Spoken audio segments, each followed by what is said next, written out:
I took my kids out of private school because I thought private school was trashy. They were not educating my kids. They were creating total brats that I was seeing, witnessing the transformation before my eyes. And I stopped it and I nipped it in the bud, and I can help you do the same thing.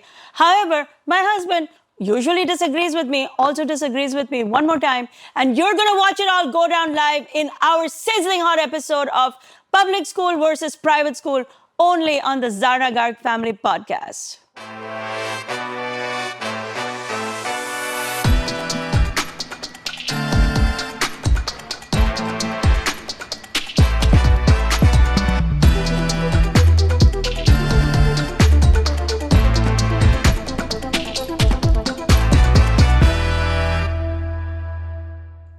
Hello, namaste. Welcome to the Zarna Garg Family Podcast, where all 5 Gargs are in the house.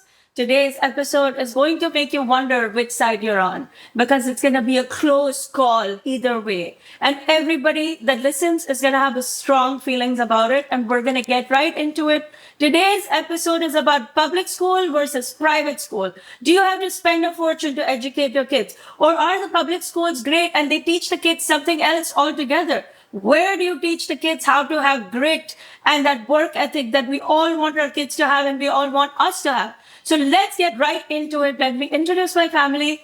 My husband of 28 years, Wall Street veteran Shalabh Garg, my daughter who just finished college, Zoya Garg, my son who's in college, Bridge Garg, and my middle schooler, Veer Garg, is in the house. Let's get into it. What do you want Can to I just say one thing? That I only agreed to do this topic. I want the audience to know I only agreed to do this topic if you're not going to berate private school. We're going to keep it rational. We're going to keep it IIT-like. So discussions not of personality, but of logic.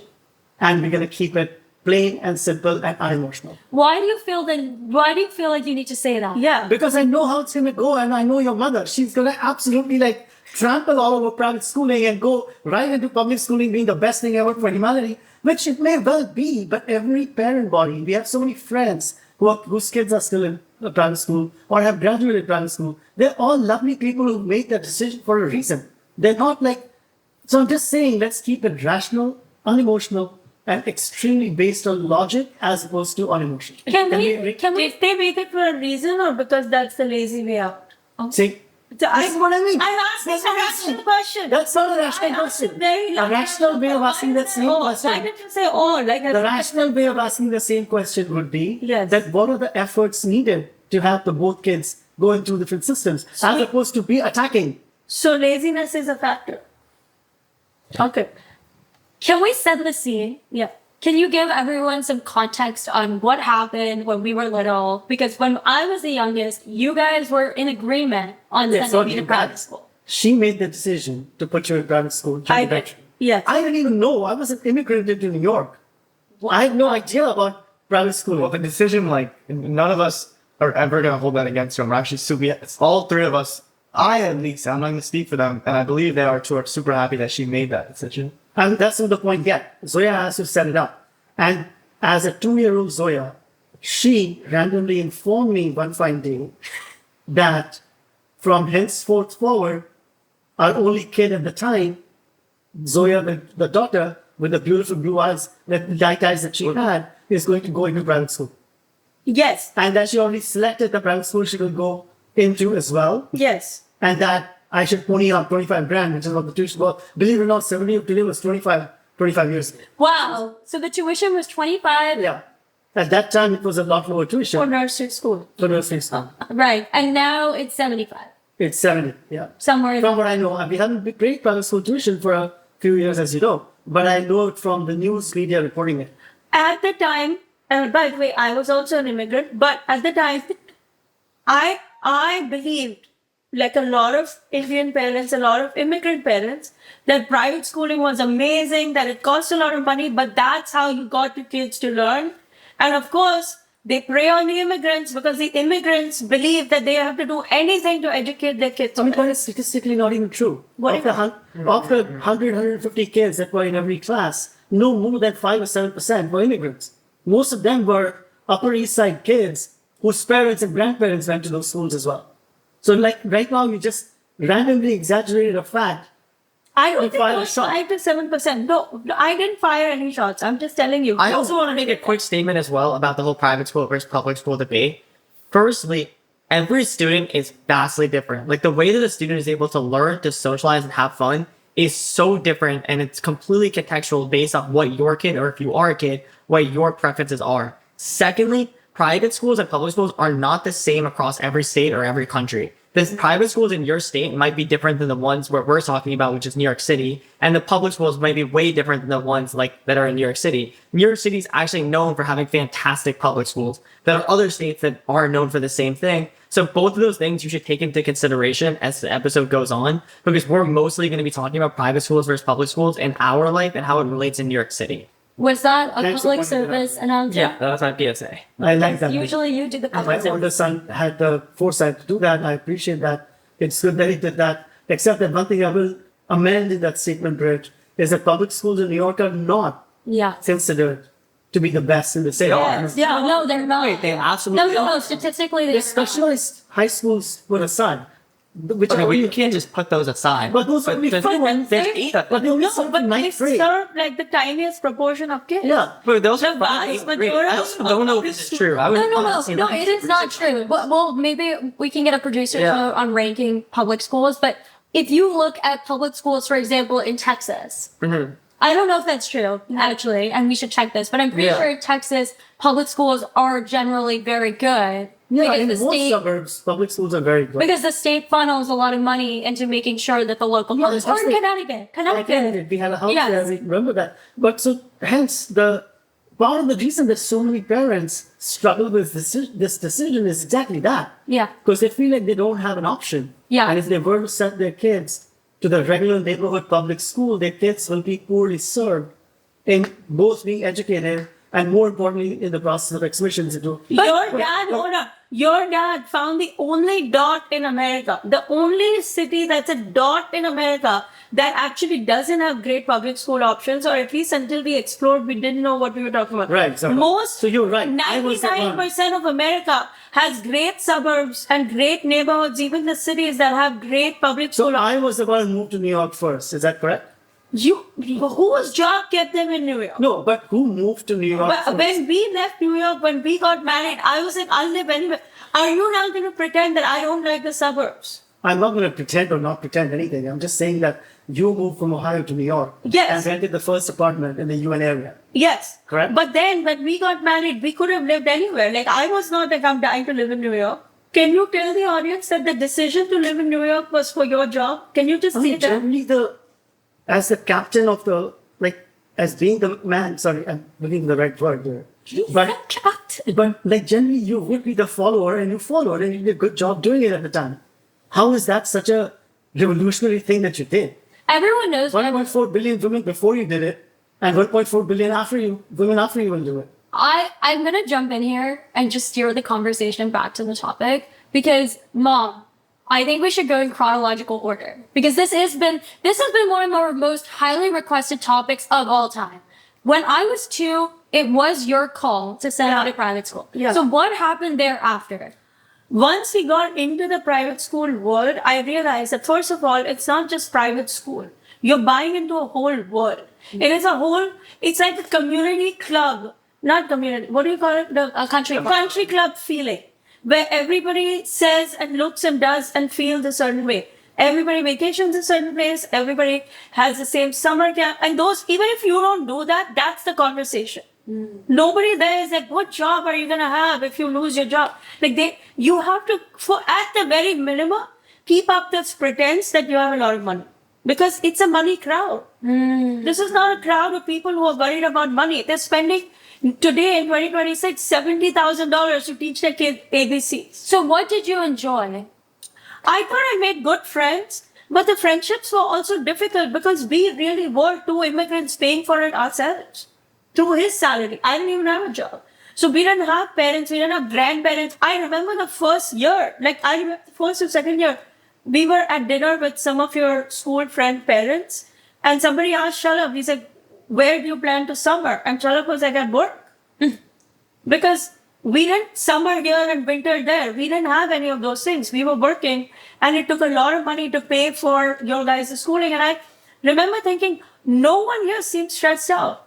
No. And now, whether they were or they weren't, it's not something you could openly express to people. And that felt problematic. That was the first one. Now, we did not stop there. So it wasn't as if within a, because Grish was starting to go to school 3 Yeah. years after Zoya. Yeah. And we sent him there to the same school. Yeah. And then Because when 7 years yeah. after that was Veer. Yeah. And we sent him there too. Yeah. So obviously there was a 10-year period where we drank the Kool-Aid, correct? No, I was trying to take them out for a long time, but for a long time they were there. And New York City is complicated. The neighborhood schools are not in New York City and Manhattan what you might imagine in a beautiful suburb. It was complicated even taking them out. Like going to another private school didn't feel like the right move because they're all the same. So it was like how to getting Zoya out was a years long effort. But when did you decide you needed to take me out? Because I was there I 11 years. I was there from when I was 3 up until 8th grade. I was at the same private school. So Yeah. when did you decide that? I knew at some point in your early elementary years that this is not working. Wow. That there's no way. You can have the best education in the world, but if you don't have a work ethic and grit, it's useless. Well, I know what was the first thing I remember happening. Okay, this was the academic thing that happened when she was in 5th grade. And was a huge shock to both your mother, not to your mother, it's not because she's not much into education, but I am. So it was a huge shock to me where there was this exam, a statewide exam, Yeah. ERB. It was conducted, and all kids of 5th grade were tested on the same scale. They had to take this exam. It's not like the SAT, but it's a similar format in math and verbal. And the idea is that the state conducts it to see how your kid stacks up versus public schools kids and other kids in the area. And so I tested in the 27th percentile. And when she tested in the 27th percentile, I was just shocked. 1 is good or 99 is good? 99 is 99 is good. 27 percentile is the bottom of the bottom. She tested really poorly. Maybe I'm getting 27th wrong. It was 4. But do you remember that she tested very poorly? And we were shocked because she was a straight A student at the school. She was a straight A plus student at the Do you private remember school. this? And I do remember that you tested poorly on some state exam. Okay, well, It was not let that ERB. continue. Let that continue. I want to hear that. I want to hear those. okay, I maybe guessed the name Yeah. of the exam wrong, but And it was was not 27 percentile, but it was not the exceptional result we thought she was at. and that she was getting at the private school by getting straight A's. And then when these exam results came back, it had categories of percentiles versus public schools and percentiles versus private schools, reported by the private schools. The percentile with respect to the public school kids was particularly bad, and the percentile with respect to private school was fine. So I asked the teacher, when we went to the PTA meeting, as to what is going on here. Why is it that she's testing so poorly with respect to the public school kids who presumably don't have even have the resources that or the facilities and so on that the kids here have, and she just poo-pooed it. The teacher just poo-pooed it. Yeah, She just sound like, oh, Mr. Garg, don't worry about it. We love Zoya. She's doing fantastic. We don't even discuss. She just poo-pooed it as if the exam had no merit. Oh, wow. That was the first time where we realized that the emperor really has no clothes. That the whole thing is a house of cards. Well, I didn't say it. Did you get that on camera? That was tough. I did not say it. That was hard, Dad. No, oh my God. Oh. Wait, that was a really good quote. I like that. It's a, You told him to speak so. I have Can we make something clear first? Because you did take us out of public schooling, but even while we were out of private schooling, but while we were in public school, you did make sure we were getting tutored privately outside. I did because So I we still get to that thing in terms of how we supplemented. Okay, I just want to make it clear now so people aren't thinking that we just went straight off of public school because that wouldn't be authentic. We still were spending a lot of money on private tutoring for the young ones. So it wasn't the money. Like when we took you guys out at the time, while money played an input in that decision, it was not a money-led decision. Yeah, I know. I'm just saying that first of all, we still were spending a lot of money on private tutoring even though it wasn't as much as private schooling, and we still weren't getting it directly. Some of that tutoring we had to do even when we were in private. Guys, honor tutoring was happening. Hold on. I don't think we're being clear. I'm just going to set the stage because I don't think we're being clear. I was in private school for 15 years. Rose was in private school for about 11 years. Bjorn was in private school for like a handful of years, right? 5 or 6 years. Very less than that. Okay. She made the decision when I was in 8th grade that I would take the specialized high school entrance exam, which is an exam that is similar to the SATs, but it's even harder. You have to take it as a middle schooler. It's a 3-hour exam, math, English. There's no other way to take it. It's just one exam score. And then based on your score, you get placed into a high school and you have to rank your high school. So of these schools include Stuyvesant, Bronx Science, Brooklyn Tech, all sorts of the 8 most competitive high school in New York City, all free. 25,000 New Yorkers take it. It's a very competitive exam. She told me to take it just so that I could get practice taking specialized exams. She did not tell me that she wanted me to take it because she wanted to pull me out of the school. Every year I was at private school, I had no idea that this was brewing in her mind. So So can I now, with that context, I just want to go back and finish my point Yeah. around that academic exam. Yeah. So that was to me the first realization that the school is not prepping kids academically. That I had been through an experience like that in my own high school in New Delhi, where a lot of kids came into the high school from regional high schools all over the country. And then there were a lot of rich kids that were in the high school and would often struggle with the kids that came from outside. And it felt the same thing here, that the school is not preparing kids academically at all. And that then led to me looking at their exhibition statistics.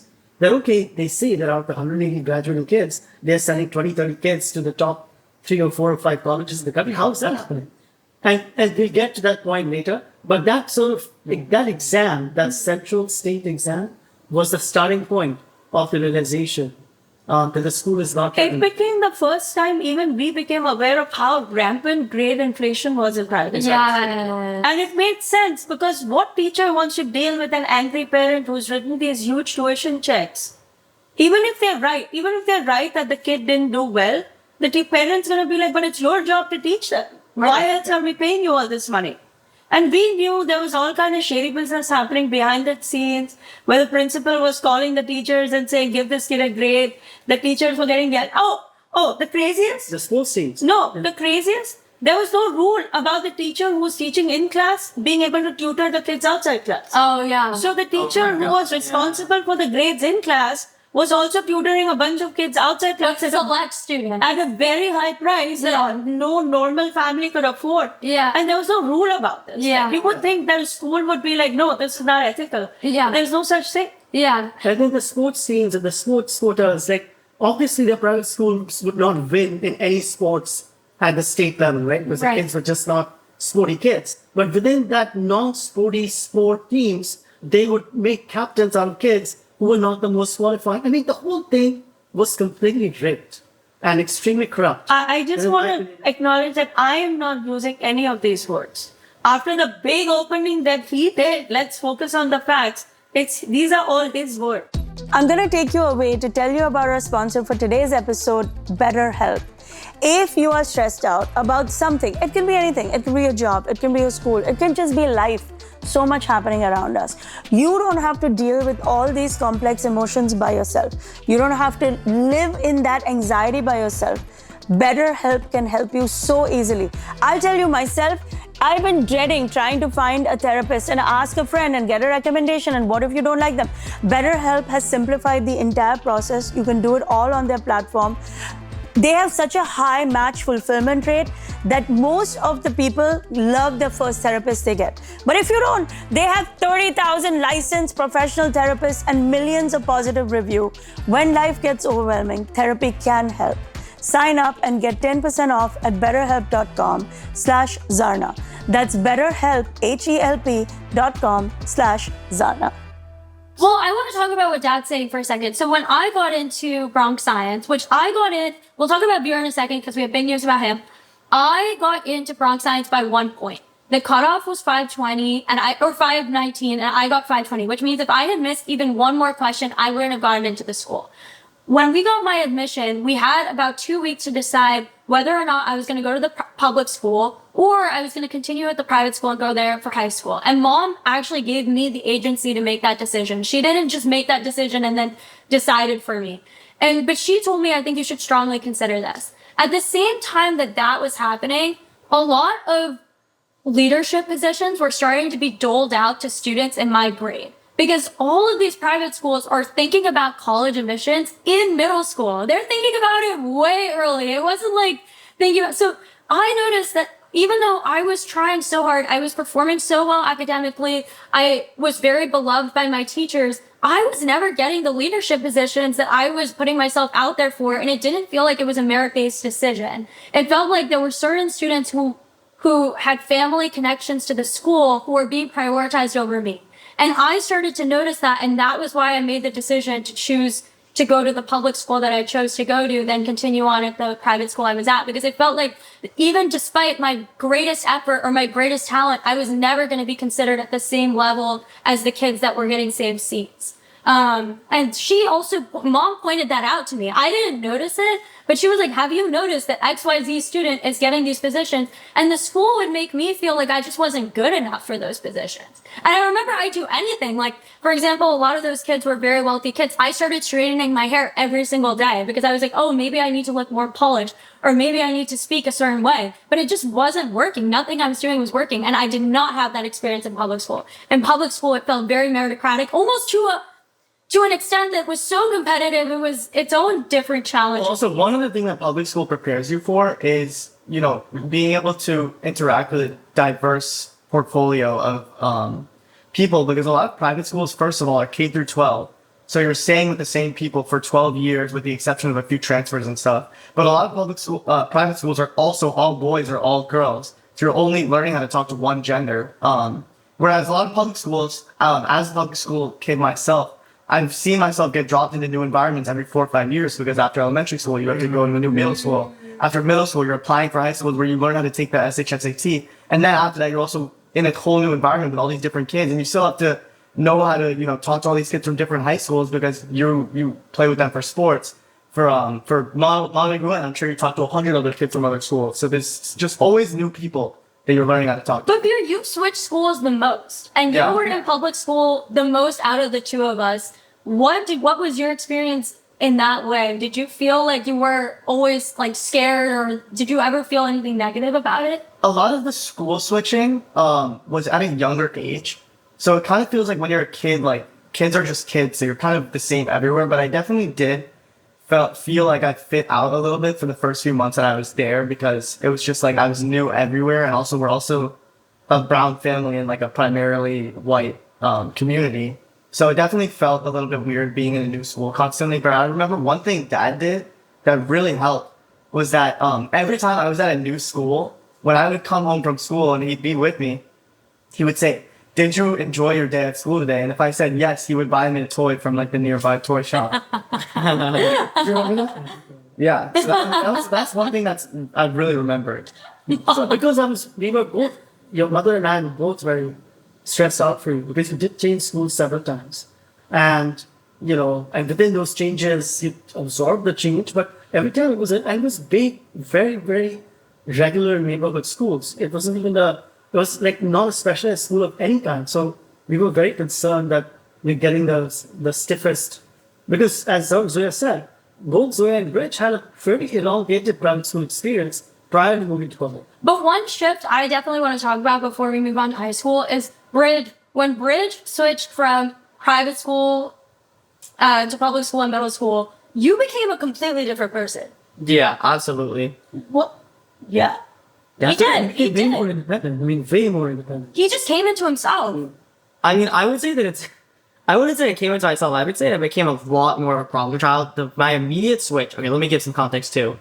I started from private school and left after 6th grade, going into 7th grade. So the rest of my middle school experience was at a public school, while all before that was at a private school. I would say when you're at a private school, especially me, I'm very different than my sister and my brother. They're much more academic than me. I've said that many times. So I was always a lot less focused on like trying to get the A+ on my tests or anything, or maybe math I would, but all the other subjects I just wouldn't give that same effort towards. So I would get in trouble a lot, even at private school. I mean, at private school, you can get in trouble for anything. I mean, you can literally like chew gum and they give you a detention for it. So it's definitely different there. But when I got into public school for the first time and realized like the punishment policies are a lot less strict, And there's a lot of people who now have a lot of more free time. And when you get older, you get more independence. I did become a lot more of a problem child, and definitely like, first of all, I loved my middle school experience at public school. I definitely loved it way more than private school, and I was having a lot of fun. And in my middle school specifically, I was learning a lot, and the rigor was definitely there. Like there was many tests, a lot of schooling. You had to compete. You had to kind of study a lot, but also do other things. It was also slightly uncomfortable, which I think helped me grow a lot. But I definitely took advantage of every part of it, whether it was the resources or the academics, but also the less strict policies and kind of getting in trouble a lot, because I did get into trouble a lot in middle school. I would say the shift for me really happened when I got into high school, when I started becoming much more mature and a lot less caring about, like just like having fun. And I think, but for my immediate switch into public school, because we're talking about the transfer right now, it was definitely very easy. I'm a very sporty kid, and the second you join a sport in a public school, you're gonna have friends. It's as simple as that. And it was also a lot of fun. Also, just to edit a little bit, he had an A+ in math and bio. He was suffering in the arts for a little bit, but that's okay, we understand. I think what we learned in private school was that one, it's a country club feel. Two, there's a lot of talk of community. So if you talk to a private school administrator and say, are you going to teach the kids about this test? And they don't believe in test taking. They don't want to be held accountable in a numerical way. Yeah. So if there are competitions going on all around the country and they think they're not going to do well, they just won't participate. Mm-hmm. Instead of participating and taking the loss and having to explain the loss, they'll just say, oh, who cares about this competition? Our teachers are the best teachers in America. That But they this was that scale, not the side. Yeah, no skill. It's not like the teachers were 28, 29-year-old, young professionals. It doesn't matter. If my point was that if you have the best teachers, then shouldn't you want to compete? Yeah. Shouldn't you want to be out there and want to win every accolade that your kid can on a very even platform against all the other kids in the country? And that too, to me, was a red flag. I'm like, you can't call yourself, this is the thing, you can't crown yourself the king or queen of something. That's a problem. That's so true. Literally, I talked to so many kids that are like, right now, my whole school is trying to decide where to go to high school, and I found mine out, and like everyone else, all of them, like a lot of them want to go to private school, and literally all of them are like, this school is the best feeder school, this school is the best one, but it's just like, I'm not going to push back on it because I'm just not going to get into the fight on it, but like, it's based on what? And It's there's based on publicity. a lot of stuff goes on behind the scenes. I'm not going to name any school and say they're doing this specifically, but just do your research when it comes to.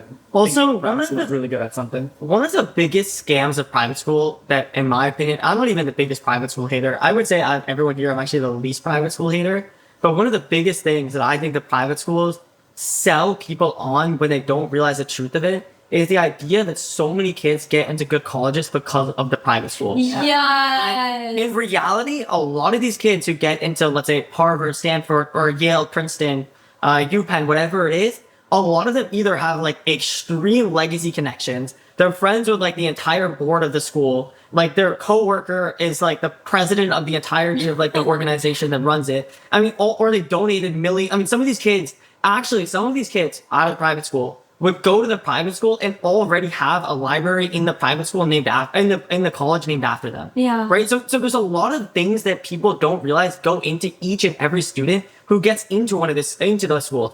There are, of course, at every high school, private high school included, students who just really killed it, really worked hard, and deserved and willingly got into one of these colleges. But many of them, especially when the numbers start getting large, got in because of other reasons as well. And I'm not saying it's not valid reasons. I'm just saying the reasons aren't specifically the private school. But they sell you on the idea that they are, because you hear, okay, we sent 33% of our students to the Ivy League, meaning your kid theoretically has a 33% chance of going to the Ivy League. But in reality, 30% of that 33% already has like 5 legacy people donated a bunch of millions of dollars. Of course, they're going to have a much different entrance exam than the one you're going to have. And to substantiate Bridget's point with evidence, one of the weirdest things we noticed was there's this tool called Naviance that basically shows you, it's a data set on your school's admissions, and it shows you GPA, it shows you how many kids got into certain colleges in every year. It doesn't show you anything like activities and stuff, but it shows you like what courses that person was taking. It's incredibly powerful. Because ultimately, when you do college admissions, it's based on admissions out of your school. It's not based on admission on your state, right? It's different to apply to a school from New York City and it's public school than New York City at a private school. You're competing within your realm, and that's what college Exactly. is. Yeah. Yeah. So just to give more context about this site, every public school makes their students look at this site. It shows you what the average student coming out of your school had resume-wise in order to get into the school. What was their SAT score? What was their GPA? What are the averages of all the students who got in? What are the best students who got in? What's the worst student got in? What And SAT then- scores they had? Yeah. SAT and ACT, and where you rank amongst them. So it'll show all the bubbles and the averages of all these other kids, and then where you rank amongst those averages. Thank you. Yeah. And one Think thing. about how valuable that is, right? No, that's incredibly valuable. And Yeah. a school that has trust and faith in their systems, right? Like a public school. My public high school allowed me access to that as soon as I got into the school. Yeah. In fact, the moment I decided to enroll at Bronx Science, they gave us access to that tool and they gave me a guidance counselor. If I wanted to go and take the initiative to meet my guidance counselor and be like, hey, I want to see Naviance, not only would that guidance counselor show me Naviance, he would show me how to understand it, how to do it. At private school, you don't get access. At private school I was at least, you don't get access to that tool until your senior year. Or not even. Not even, yeah. Well, I think there were schools that were like, we just don't give access. Some of my closest friends went to a big private school as well, and they were never allowed to see Well, it. that's why I thought I love to Schools see are their essentially own record. protecting information because they realize that their clients are the outgoing high school class. And the minute that the outgoing high school class is gone, they have nothing to do with that. Because once the high school class has graduated, placed wherever, the administrators of the prep school that are left over, they don't have classes with them at all anymore. It's actually not true, Dad, and I'll tell you why. They are still the biggest clients for private schools, actually, is the ones that graduate, because their kids are the ones who end up going to that private school, and every private school knows it. So they literally will do everything in their power to protect data and stay in contact with those students. So okay, that's another thing. The game does not stop K through 12. Yeah. It just, like, my friends now who are freshmen in college, the ones who got into a good college, even the ones who didn't get into the college of their choice, are now saying, and this is real, like, I went to dinner with them and they're saying, the second I get the opportunity to, I'm going to donate as much money as I can to my brothers. Because Right? they want their kids to Because they want their kids to get into those private schools and then go through the same system they It's an did. elite country club. If you buy into it, you want to be a part of it, you want your children to be a part of it. Yeah. And just FYI, at least in New York, most of the private schools are for profit. They're not for profit.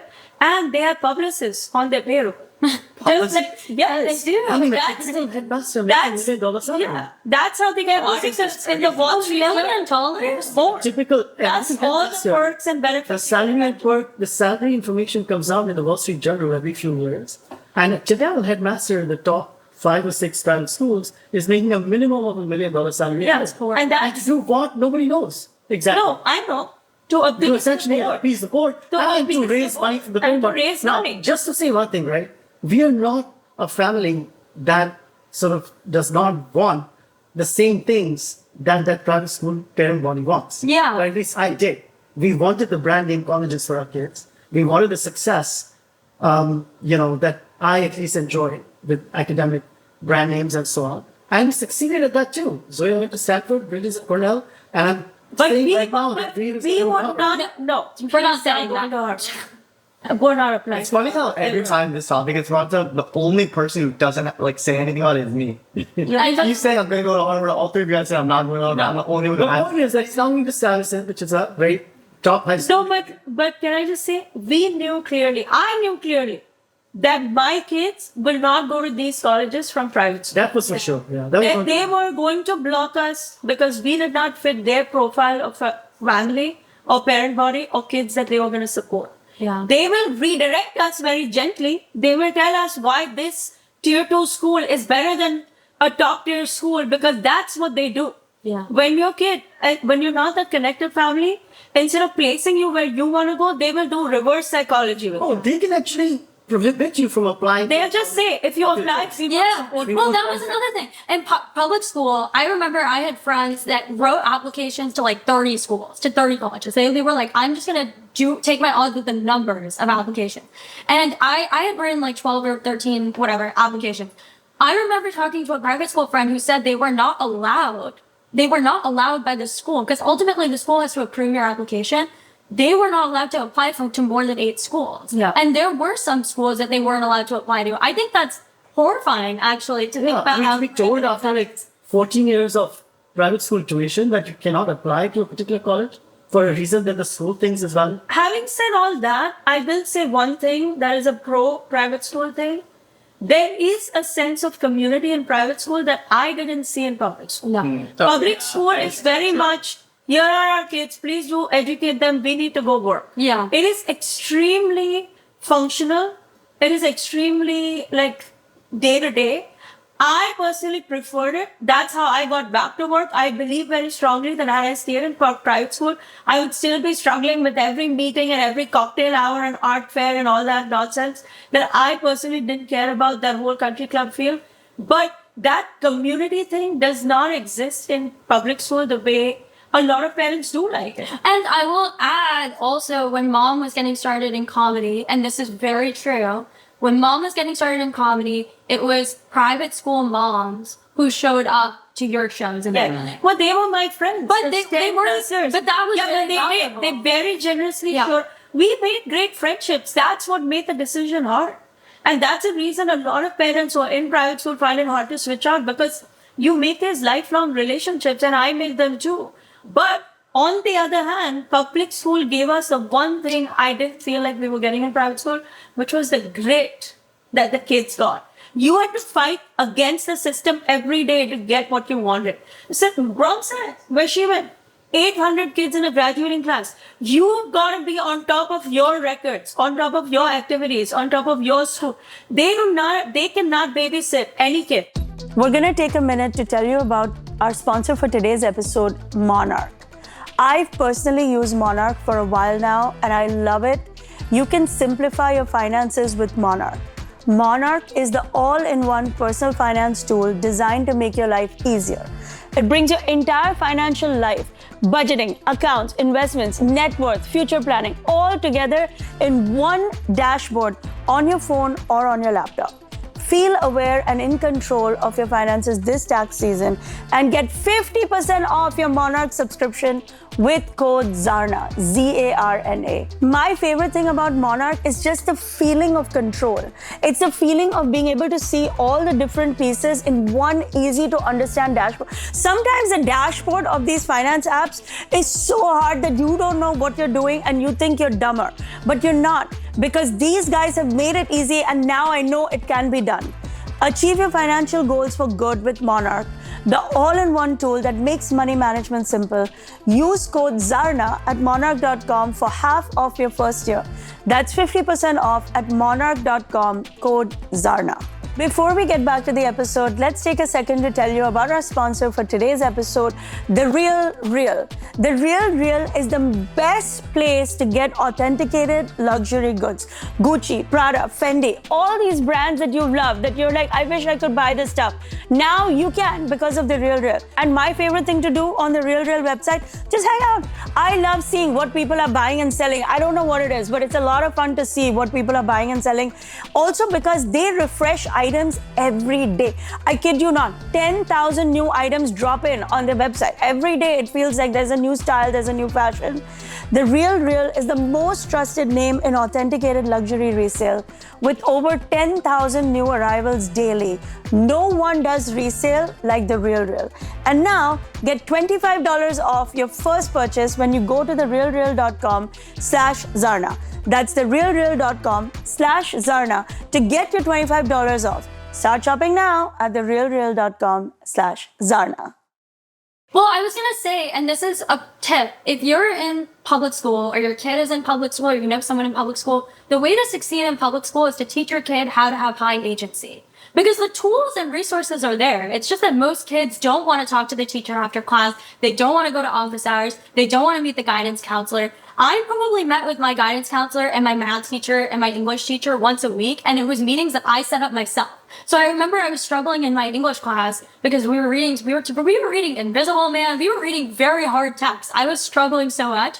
And I said to my teacher, who I'm going to shout out, Dr. Abrams, because she wrote my recommendation ultimately in the end to Stanford, and I do think that recommendation helped me get in. I said to Dr. Abrams, hey, I know that you have very limited time, but if I give you 30 minutes after class on Tuesdays, will you give me your time if I come with a list of questions to explain like what I'm missing in this text? Because I really want to do well in your class. And I got lunch with her every single Tuesday for an entire year. Miss Abrams is still Dr. hurt from that. Yeah, she's still in pain from that. Okay, but also, like, to play devil's advocate, because we have been, kind of on the side of public school for a lot of this episode. Yeah. I do think that the average kid at private school is more driven than the average kid at public school. 100%. That's There's no question about that. I think you can obviously find a kid, like, a diamond in the rough at public school that is super driven and will, like, succeed in life so heavily. But a lot of kids in private school are ready for, like, the average. But that's going to change for you here when you go to your high school. Yeah. Yeah, but I'm saying I'm not talking. I'm in an exclusive public school. I will be in the next year, but I'm saying at the average school where like a lot of kids just get in based on lottery number and stuff, just based on averages like alone. I think that private school does have that. That makes sense. And here's where I'll also go very pro private school for a second, which is my high school experience is vastly different than my sisters and my brothers. So firstly, let's set the stage. My sister went to maybe one of the best, if not the best, public high school in the country. No, here's the best. Okay, Beer's the best, technically, but these was also, if not, like, was right there. It was 1A and 1B, the two high schools that are not just the best in New York City, the best in the country. They require an extreme amount of, like, intellect to get into, and the kids here are competing with, they're all extremely high in either IQ or whatever other data, because it takes a very, very special skill set to get in and thrive within those environments. Yes, once you get in, the battle is, like, really just then starting because it's incredibly intense, difficult, the workload is extreme, the competition is extreme, especially at the top, but those are two of the best. Now, I went to a high school that no one would have ever heard of and is not ranked anywhere. So it's not considered like one of the best in the country. It's probably not even considered like, it's probably considered at best average for the country. Not even just for New York City, it's probably for the country. And honestly, it's probably a little bit less than average. So I went to a very no-name, small high school that I loved. It was probably one of the best experiences I've ever had. It was a small high school. I made a ton of great friends, a ton of great teacher relationships. Because it was so small and everybody knew it wasn't a great high school, there was a lot of sense of patriotism towards the high school because everyone banded together. But that being said, if I was my parent, like if I knew my experience and I was a parent and I was deciding to my kid having the same experience I did, or the one that they got in private school, just on the experience part and not the name of private versus public, there's no question about it, I would have chosen private. Because my experience in that high school, I did no work. The entire 4 years, I did no work. I barely studied for tests. I didn't need to. There was no test. 1 year, they actually believed so against testing that they made it so that 90% of your grade was based off of participation. You should add that we were also going through COVID a little bit, so you're right, but there was also the... I mean, okay, but your school... Yes, I was testing even through COVID. But even before with Bronx Science and Yeah, But your school, honestly, Bridge, I remember your principal actually gave a very impassioned talk to the parents. Yeah. That these kids are going through a really hard time during this high school period. Your grade started high school on Zoom. Yeah. So she was like, we just have to take it easy. I remember being in that principal's meeting and thinking, thank God somebody's thinking about these kids because it was a horrible way to start high school. And she was a very Okay, but this is my admin. point. This is my point, Yeah. right? This is my point. And you still made it to Cornell from there. Because I was one of the only though. Nobody else did, right? And I also obviously had access to resources those kids didn't because I did have private tutoring and we were able to work with other people who could help me get to that stage. Yeah. Versus that school, the one that I went to, did not offer academic rigor. I gained -0 work ethic. I actually felt like my work ethic going into the high school was higher than when I left that high school. Right. Because I genuinely thought that we were doing no work and not even just a year after COVID. Junior year and senior year, when we were in person, it was after COVID, so actually past COVID and senior year, we were still doing no work. Actually, in one of my classes, I was playing best with my friend of how long I couldn't submit assignments for to see when my teacher would find out that I hadn't been submitting assignments. Like, that was the type of things you're doing. After school, I'd go hang out with my friends for 3-4 hours every single day. We'd go play sports. I literally just had fun. It was basically college with no work for 4 years. Wow. Like, it was extremely fun. But if I was the parent of me, I would have literally crashed out and raced out. There's no way I would have been appreciative of that. The point being is not that my experience sucks and I'm blaming anybody for that. I loved it and I definitely became a much better person because of it and matured because of it.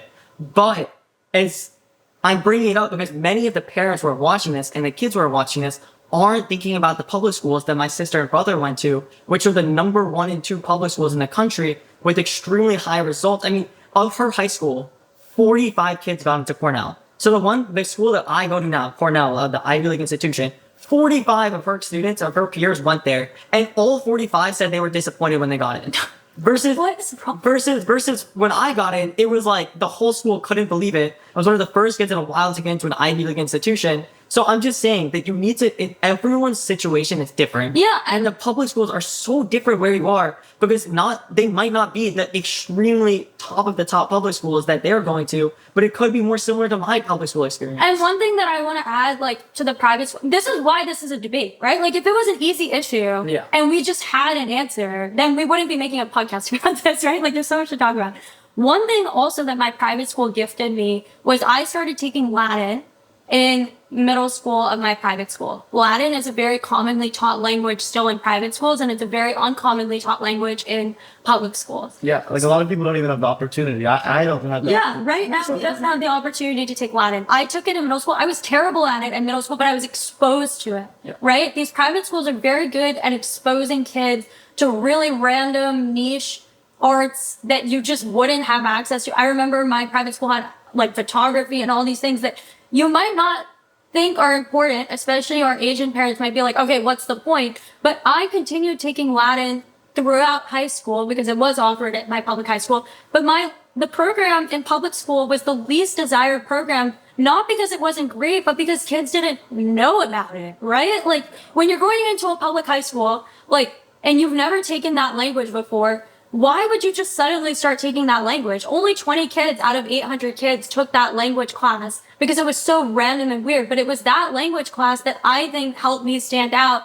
I know helped me stand out in my application to Stanford, right? So I don't know, for example, if like, what I mean to say is that the ball rolled the way that it did. And I'm grateful that I got exposed to Latin at the private school I was at. I wouldn't have just suddenly started taking it in. There's a lot of pros and cons. Here's the bottom line. Here's my bottom line with schooling and what helped me make decisions because I made the decisions private or public.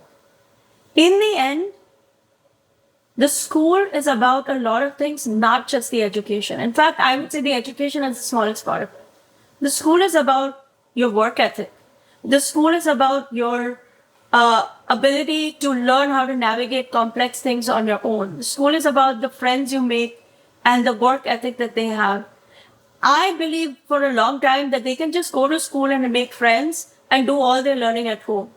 I was not particularly impressed with the education in private school. These kids have been getting tutored since they were like 4 or 5 years old.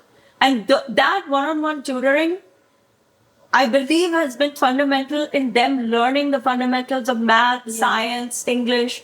Grammar is not even taught in America, in private or public school. Grammar education is not even a thing in America anymore. So if the kids are going to learn how to punctuate, and I'm not good at it myself because we didn't learn it in India, that's how the first tutor entered our life. So a lot of, education is a lot of things. It's not just who's teaching the best math and algebra and all that. And it also depends on what you want. For a lot of families, they do want that community, which I also understand. One thing that you have been doing so much in Veer's education is Veer's 14 and he's been on the road with us a lot. Like every weekend, Saturdays and Sundays, he is at shows, he's selling books, he's interacting with, hopefully, I think many of you have met Veer personally. Why do you invest in that versus sending him to a math camp on the weekend? Right? Because the world is changing before our eyes. Education has changed completely before our eyes. In schools today, the kids are using AI to write their papers. The teachers are using AI to grade those papers. And the parents are using AI to read their report card summaries. What are we doing? What are we doing? I actually think this is a good way to kind of wrap up this episode, which is, Dad, do you want to tell them about the article that you sent? Because I think this is really, really true, and it's really impacting education. A research company called Citrini, and I sent it to the family WhatsApp group, which contemplates life with AI agents, not 10 years from now, but just 18 to 24 months from now. So early 2028, how life might look like. And the point the article makes is that, knowledge is already and will continue to be more and more commoditized because AI agents can do things much more productively and quickly than any of us can. And an example of it was a legal contract that I had that I put it into the ChatGPT, and basically converted ChatGPT into a lawyer and asked all kinds of questions, and she answered them as if she was a lawyer in a perfect way. So my point is that's sort of the life we're looking at. So math, science, law, medicine, all of these at the very core basic levels, the more rudimentary knowledge of it is not going to be as material into the coming years as it has been in the last many decades. So that's the point. And then, Mom, Yeah. based off of that, what skills do you think are going to be the most important now going forward for maybe the next 5, 10 years, being a little speculative? Based on I think it's not changed. AI or no AI, nothing replaces hard work. Nothing replaces grit. Nothing replaces the ability and the requirement to get up every day and show up every day ready to attack a problem. Part of the issues I had with private school, there were so many holidays. I was like, it doesn't matter how smart they are and how good their math and English is. If they just don't know that they have to get up every day and do something, even on the days they don't want to do. Yeah, the private school And calendar was almost it's like- 25 days longer or shorter. It's like so many holidays, random holidays, whatever. We won't even get into it. But those skills, AI or no AI, that will not change. And those skills you learn, any school that's in your neighborhood, private, public, doesn't matter. That's tough enough that requires the kids to come in, that holds them accountable on basic duties, basic civic duties. Like, did you do your community service? Those are the things that I think actually over time are what are going to help you. I'm gonna add one more thing before you're out this episode. I'm really grateful that you and Dad told me how much private school costs. I know that a lot of parents hide the cost of their tuition from their kids. Now with Google, obviously you can Google it. No, but like kids don't know. kids don't look, they don't know. They don't know, Yeah. right? And I remember in 6th or 7th grade when I was taking this exam, you told me to take it very seriously because it could create an option of education that was at the same level of the private school I was at, but not at the cost of what it was at. And it was because of that fact that I took studying for that exam very seriously. And I'm grateful that you did that. And I think parents should do that with their kids. You know, Also, a lot of kids don't want to know. yeah. I think a lot of kids don't want. Like, I can imagine myself if I had never gone to public school and I still this would be my 8th year at private school. I can imagine myself being like, I don't want to know how much this is costing. The guilt was eating me alive. Yeah. It was eating me alive. No, but I got a lot of hate from parents. But private school, if I ever said we can't afford this, they would be like, oh no, you mean it's not your priority. I was like, no, we really can't afford this. You can't even say that because then they feel bad about their lives. It was like this weird mind games that you have to pay constantly to pretend like it wasn't a lot of money. And of course, it makes sense that you should spend $70,000 on learning the ABCs. You can't ask the most basic questions. You can't, because then everybody who has parents and grandparents they become defensive, and now you have to make them feel good about their own life. It was crazy, and I'm so glad we're out. I'm so glad you guys listen. I'm so glad that when we set out to segue out of public school, all 3 kids listened to what we had to say and what I had to say. Because it could have easily been the case like, why? Why am I leaving my friends? And instead, we took it on as an adventure and we exited out very easily.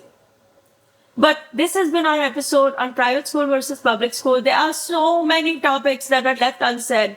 We want to hear about your life circumstances, how we can help you during this topic. We have a lot of friends who feel stuck in one system or another. If you put your situation in the comment section and if we can help, we will jump in there and help you. As we wrap up every episode with a round of good grades with Garg, so too we will end up this episode with that round where each Garg gives another Garg an A grade for the winning moment, the enlightening moment, the educational moment of the episode. Who wants to go first?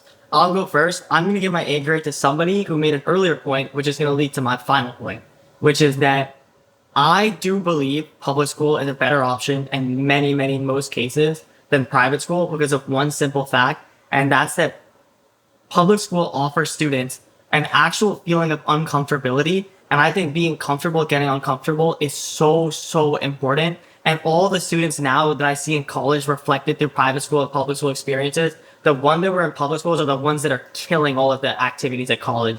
They're the ones who are taking advantages of the clubs. They're the ones who are making the better relationship with professors, like my sister said. They're the ones who are looking college as a bunch of different things that they can squeeze like a lemon, squeezing it, and are becoming the most successful because of that. So for that reason, I'm definitely going to say public school is better than private school. And somebody who alluded to this point earlier was Veer, so I'm going to give Veer my A grade. Thank you. I'm gonna give my A grade to BB. I think that it's not anything necessarily related to that episode, but it was also definitely brought up. The way that she has developed connections with professors and teachers is like no other, and I've never seen it in anybody else. I've heard her crying, like standing in lines for office hours just because they're so long, but she's always dedicated to it, and it's something that I'm gonna look up to and try to emulate in my future endeavors. I'm going to give my A grade to Zarna. She's the one that decided to take the kids out. She literally sent me an email. This is topic we didn't discuss, but she sent me, didn't even call me, right? She sent me an email at my work email address that, oh, I just want to let you know that all 3 kids are out. And she sent an email to the private school that today is the last day for Bridge, today is the last day for Veer, tomorrow they're not going to be coming into school. Literally sent an email. It is probably the history of private schooling in Manhattan has been unheard of, that a parent will send an email to the school teacher letting them know that from a tuition is fully paid, right? For the school year, you've already paid the tuition through April or May. And if you're sending that email in early January, you're essentially letting go of almost half the tuition that they're not going to refund you. So you've paid the tuition and you're sending them, when she sent an email, thankfully she didn't blind copy me. So she separately sent me an email to let me know that she has taken the 3 kids out. But it was a great decision. And for that reason, I would be very grateful. I'm gonna give my A grade to our producer, Samama. You guys have seen her. She's a guest on a lot of our episodes. You've probably seen her at the shows. But we met at our public high school. And now we work together full time. And she is like, I mean, she is as big a part of this business as I am, honestly. And I think she is a testament to what public high schools can create. We talk about it all the time, how that school changed our lives. I would have been a brat if I didn't go to high school. I just know that. I just more of a brat? I mean, just way more of a brat. Like, I think I would have been a complete disaster if it wasn't not because my parents didn't raise me right, but just that school reined it in and taught me what hard work looked like. And she raises the bar every single day, and it's because of that school. Come on, Samama, say hi. Yeah, say hi. Can you guys say hi? Just say hi. All black producer. These 2 girls were best friends in high school. You're good. Get in. Wait, I want to talk about something for a second. Wait, actually, this is important. Samama, Get in. yeah, squeeze in. So when Samama started with us, Samama was the director of Wolverine TV, which was our TV program at Bronx Science. And I was like, this girl's producer work is incredible. Do you feel like those skills have helped you in your job now? 100. First of all, I wouldn't have this job without that. First of all, and nobody else was doing it at Bronx Science. The people who were doing it because we had 9th period off. That's how they would describe it if you were in Wolverine TV. So you basically, instead of taking a class, could just get 45 minutes to sit in the cafeteria and talk about TV. So a lot of people who were in that club just wanted that like free period. But I just wanted to do something different. And that was one of the only avenues of doing something that was not academic related. And it literally got me this job. And 6 years later, almost 7 years, she started with us she started managing my social media as a high school student, where I had 100 followers on Instagram. Yeah. Since then, if you've seen any post on my Instagram, she's the one who edited it, made it clean. Actually reminded me that it was stupid or didn't make sense. True. And then we fixed it and then we posted it. It all went through her hands. 6.5 years later, now she fully produces this podcast. If you knew how hard it is to produce a podcast with 5 people with 5 sets of mics, lights all over the place, Plants, vegetables, online, offline, while we're traveling, hanging upside down from this game, that game.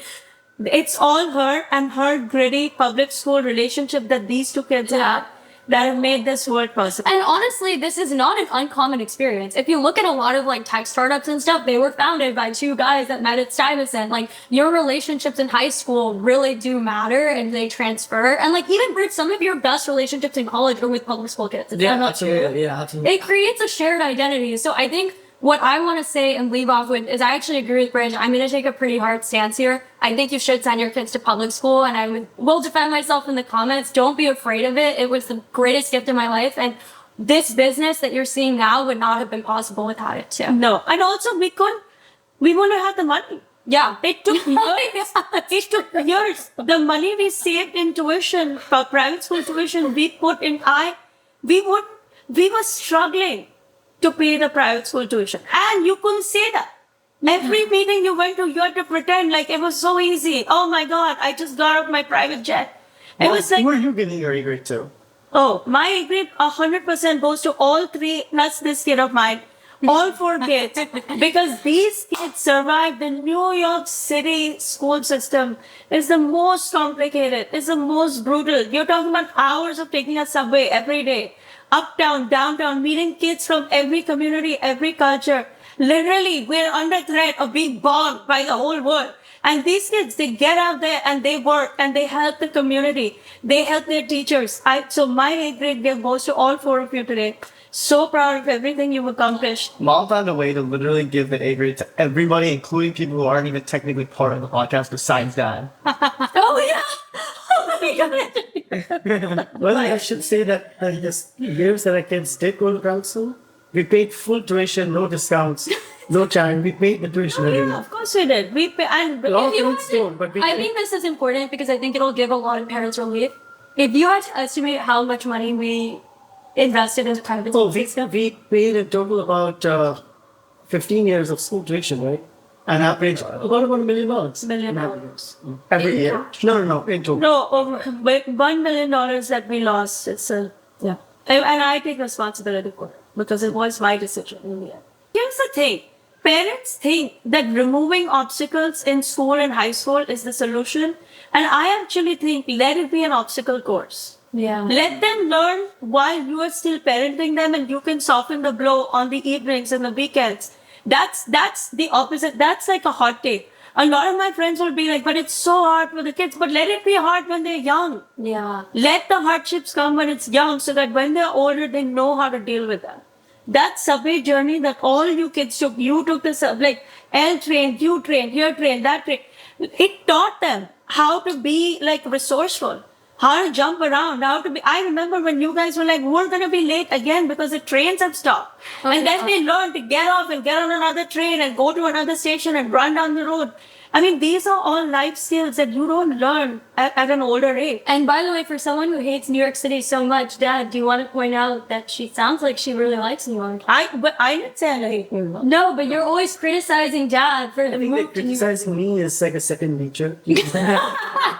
Anyway, as we wrap up every episode, we hope you enjoyed this episode of Public versus Private School. We want to hear your situation. Please comment, like, share, subscribe, people. We are begging you to Save subscribe. on Spotify. We are working so hard to create a world that you can be a part of every week with us. We love being your digital family, and until we meet again, everybody say bye. Bye.